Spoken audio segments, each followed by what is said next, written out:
Hello, friends. You are listening to Processing Trauma Out Loud, conversations about trauma and healing from two women who are doing the work. This is your friendly neighborhood producer bringing you an exciting update. Beginning September 19th, 2022, Candace and Cher will be hosting their first online story group through Zoom. They would like to invite you to join them for 9 weeks of healing connection, where deep kindness and care will be provided to help meet you in the struggles that you are facing today. You can register by contacting them on their website at processingtraumaoutloud.com or email them at candaceshare@gmail.com. That's KANDACESHER@gmail.com. Cost is $495, and there will be a maximum of 7 participants. So sign up soon to make sure your spot is secured. In this episode, Candace and Cher talk about how understanding the limbic brain has been a resource for their journey of healing from childhood trauma. Having some knowledge of what happens in trauma and how it affects our neural development will lead us to the compassion and kindness we need in order to do the work of healing. Those who are on this path often say, "This is hard and it's worth it." Listen in as both Candace and Cher process what it means when we can slow down and become aware of what's happening in our limbic brain and what we can do about it. Hi, Cher. Hey, Candace. How's it going today? Going great. Good day Good. so far. Yeah, really good. I'll just say I met with my coach this morning and we had just such a great, helpful session that brought some insight into some things that I've been dealing with. And so, yeah, just been a great day. Yeah, I like my days that I get to meet with my coach too. Yeah. I never know how that's going to, sometimes we go pretty deep, and I would say most times we do, but sometimes it's just being able to recognize how empowered I feel after my coaching sessions. Yeah, I know. It's amazing. Today on the podcast, we are going to talk about the limbic brain. You and I have had several conversations about this, and we first want our listeners to know, in no way are we experts on the brain or the limbic brain, but we have learned enough that it has made a huge difference for us in our healing journey to understand a little bit. And we want to offer some of that to our listeners today, and also encourage them to, even go find other resources that can help them understand the limbic brain and how that part of our brain is affected through childhood trauma. Yeah. And how taking time to become aware of the limbic brain is something that it's not something that we're really taught or that we grow up with understanding of, especially in our generation. I think kids today are much more being helped to recognize emotions and some of that, and even trauma. But in our generation, I think, and throughout history, I think it's just something that the limbic brain has been completely unknown. And we have been taught how to function from our prefrontal cortex, which I'll just pause and give just a very brief explanation. And this does not do the topic justice at all. As Candace said, we are not experts. And this is just extremely limited, but we want to bring a glimpse of some things that we hope can be helpful to people who are on this journey of finding freedom from childhood trauma and developmental trauma, because our society, and I will say, particularly the church, if you grew up in the church, we are taught to live from our prefrontal cortex. And that is what is valued, right? And our prefrontal cortex is where we formulate our thoughts, where we develop strategies, where we live from a perspective that is organized and makes sense and is logical and disciplined. The process is kind of like, here's the thing that you need to believe, so believe it. Here's the thing that you need to do, so do it. And that seems to work well for a lot of people. They seem kind of able to do that. And all of us are able to do that in some ways. Mm-hmm. But then there are those areas where it seems like no matter how hard we try, we just can't overcome the blocks. Mm-hmm. The blocks to why we react to certain things the way we do, why we can't have the behaviors that we really want to have, whether that's like with our kids, right? When we're not patient with our kids and we're yelling at them and we wish that we weren't, but we can't seem to stop. Or perhaps the way that we show up in our relationships. Maybe we show up distant and disconnected and a little bit cold when really we wish we could show up much more engaged and be able to move toward trust and intimacy and feelings of connection because we long for that, but we just can't seem to be able to do it. Okay. That's the kind of thing that we're talking about here is like when we notice that we wish that we could be different in some ways than how we are showing up, it might be worth taking a look at what's going on in the limbic brain. Mm-hmm. And the limbic brain, and again, extremely concise to even say this, but it's where all of our experiences are stored, all of our memories, all of our perceptions of those memories, all of the beliefs that we formed out of those experiences, all of our emotions that surround those experiences. So these are kind of, if you will, the senses of the soul, I like to call it. Our physical senses, we're really taught how to see well, how to hear, how to taste, how to, all of that. What we're not really taught and trained to do is how to be aware of when I'm going into a situation. What memories that are popping up into my mind? What are the perceptions that I have as I walk into this room? Do I feel safe? Do I feel unsafe? Do I feel seen? Mm-hmm. Do I feel invisible? Like a lot of times we're not even aware. What are the emotions that I feel? Mm-hmm. A lot of times we're not aware or we have even a struggle to access. What are we even feeling, right? These are the senses of the soul, as I like to call it, or it's the stuff that's stored in the limbic brain. And the reason why we're talking about this today is because as we move toward healing from our childhood trauma, and as we go toward our stories and we start to become familiar with our stories, we can grow in understanding of some of the things that are really going on in our limbic brain that really have had a huge control over lots of aspects of our life and behavior. And if we can slow down and really start to be aware of that, it can be life-changing in some really amazing ways.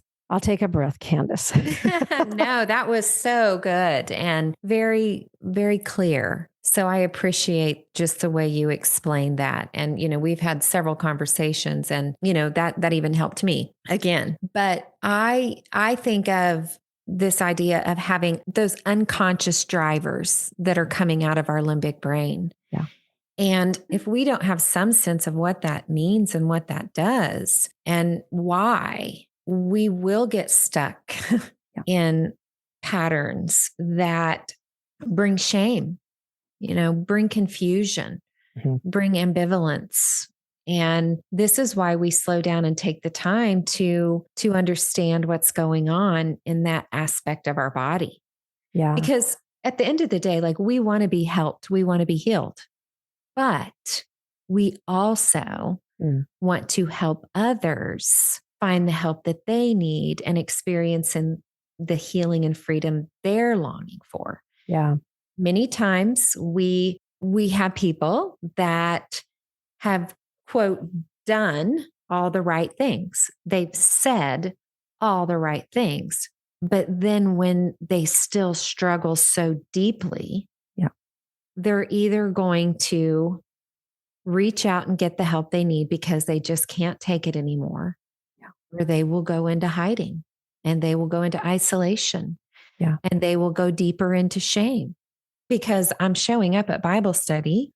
I'm praying. I'm doing all the things that I've been told to do.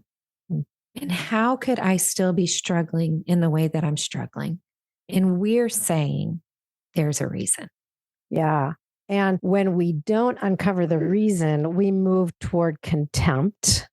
Either toward ourselves or toward the other.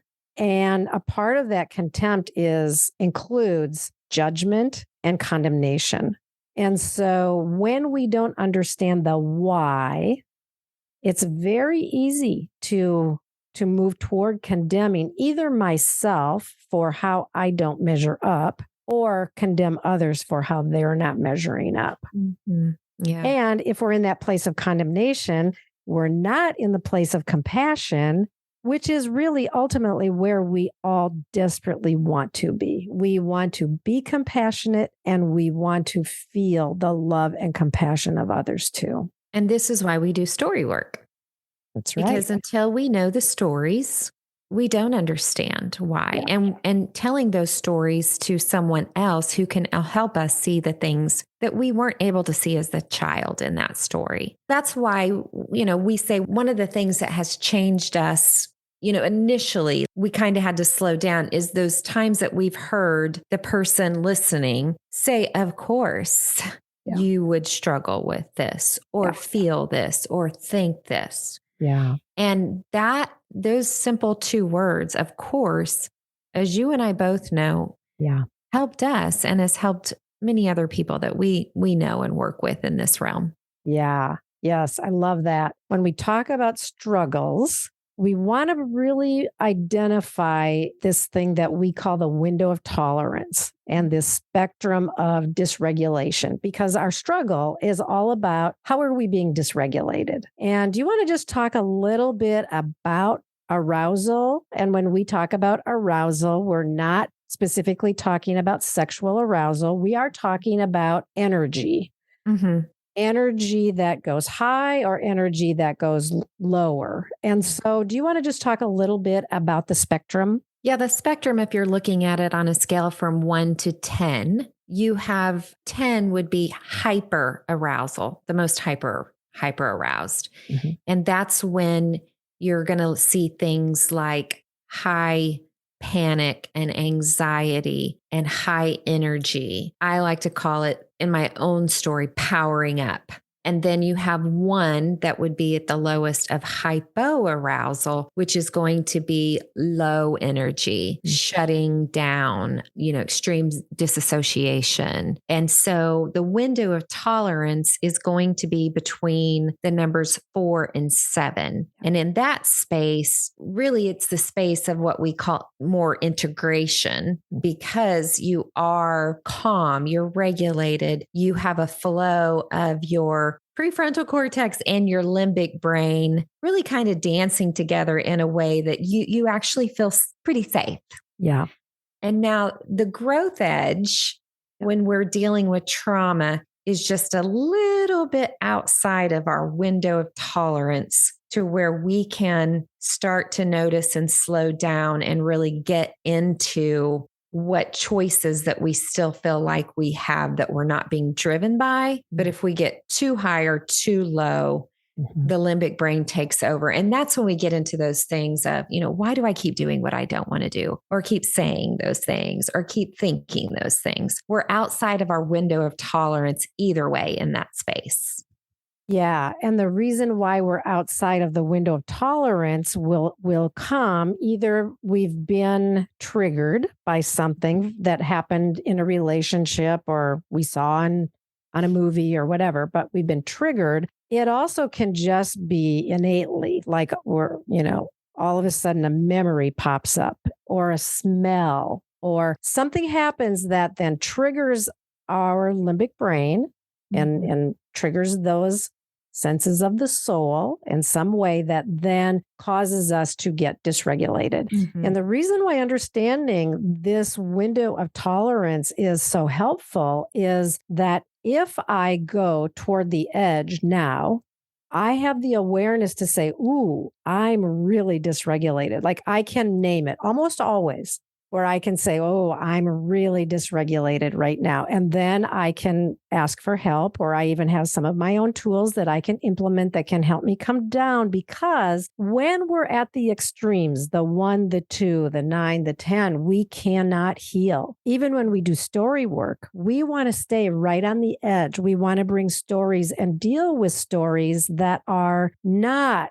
taking us into the 9 or 10 where where our prefrontal cortex shuts down. We want to stay in that place where there can be integration, but it's hard But there can be integration because that's when then the new neural pathways are established that then help us be able to do life differently going forward. Understanding and having awareness in my day-to-day life, and obviously this is a skill that has to be learned, and that I will say we need help learning it. At least I certainly did. Where when I notice I'm dysregulated now, there's something that I have the awareness that, okay, there's something here that I not only can do, but that I need to do and want to do to bring myself back into that place of integration. I like what you said about needing help.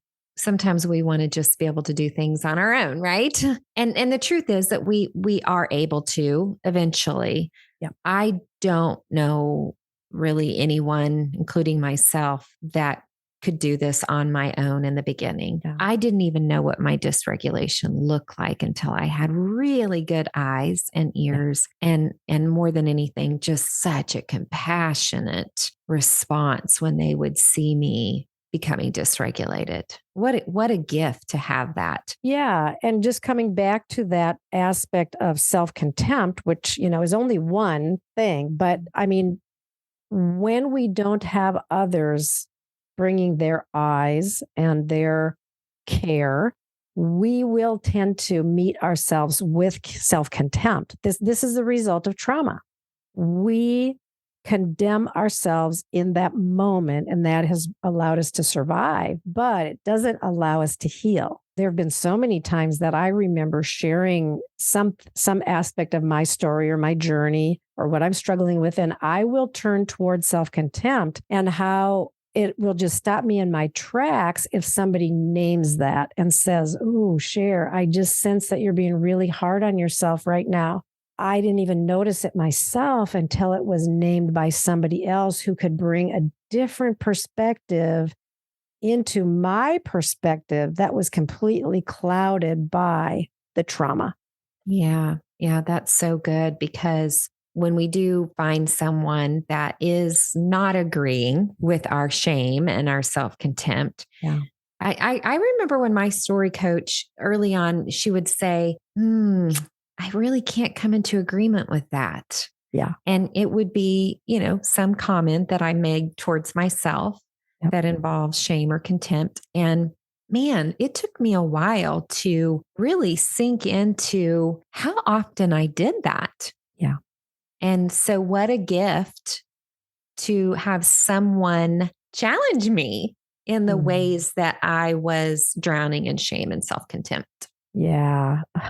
I really love that so much. And it's my experience too. And not just with coaches, but now we have friendships where this is a part of our actual friendship. And it's just glorious. I just have to say, it's just a glorious. And I love this about you and yours and my friendship, and how we are very able to stand in the deep waters with each other and kind of bring compassion so that we can move through those deep waters and really receive the healing. I love that so much.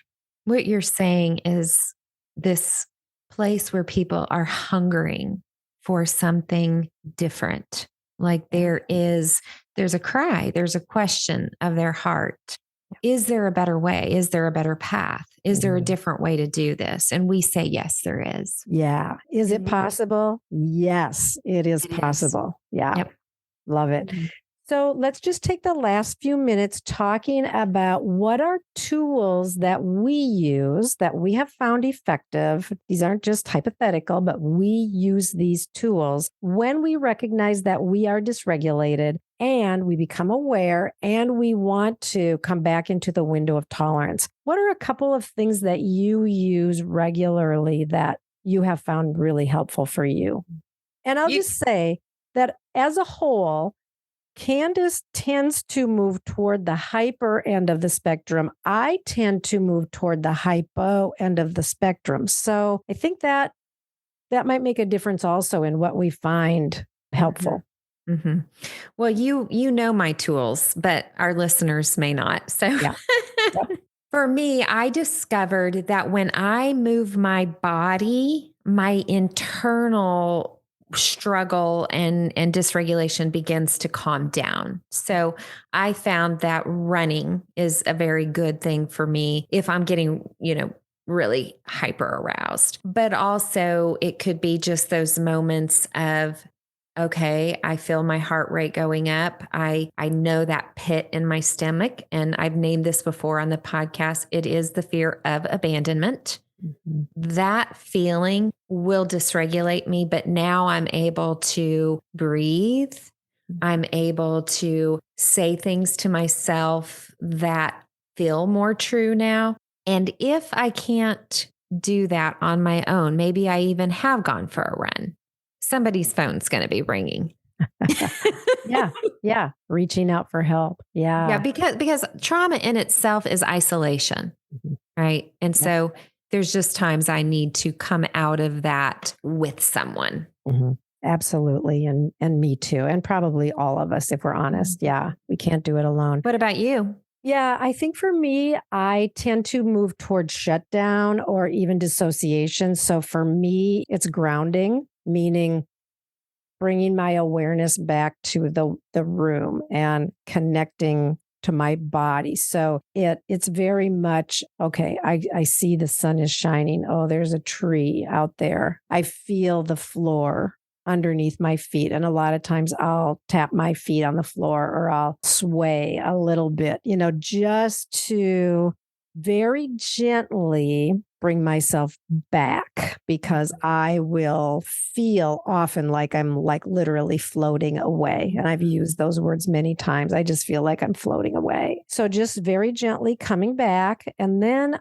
something that I've been finding really helpful recently is I will tap into the 4 S's for myself. And so a lot of times I will just put my hands on my heart and I'll speak to my inner child and I'll just say, okay, I see you. I see you. I see the distress and I see the feelings that might be popping up in that moment. Mm-hmm. And I'll start to just name, I see, here's what I see. I sense you needing to escape because you're so afraid of being rejected or being hurt. And then, so I soothe, and I have different ways. It's hand on my heart. It's breathing. It's humming. I have found humming to be so helpful for me. So yeah, bringing the 4 S's where I see, I soothe, I really evaluate. I don't feel safe right now, but am I safe right now? So see, soothe, safe, and secure. So bringing myself into that place of just feeling very secure really has become so helpful for me. Yeah, the 4 S's are what our daily go-to, and just having that in the back of my mind when I feel maybe I don't have very many options. Yeah. It's just slowing down. I'm like, wait a minute, I do have some options here. Mhm. Yep. Yeah. So good to talk about these aspects. And we know that we're just giving our listeners a taste. It's endless, the research that is being done about these aspects of the brain right now. Again, we want to say to our listeners that we hope that this can be helpful, because when we have experienced trauma, we only know the trauma response. But when we are able to recognize our dysregulation and then have tools where we can come back into the window of tolerance, our brain is integrated and we begin to establish new neural pathways so we can walk on in freedom and in love and in fullness of life that our heart and our soul and our body is longing for. And so that's why we wanted to talk about this today. So just so great to be with you, Candace. Oh, so good to be with you today too, Cher. Yeah. Love you lots. You, friend. Love you too. Thank you for listening to Processing Trauma Out Loud. Make sure to check out the show notes for links to suggested resources and social media. Like, subscribe, and follow to keep up with our weekly content. And if you don't mind, take a moment to rate and review us. Your feedback is extremely valuable and contributes to the success of this podcast. Music was created by Caleb Paxton, and our sound engineer is Jeremiah Jones of Audistory LLC. We welcome you to join us for more conversations soon. Take care.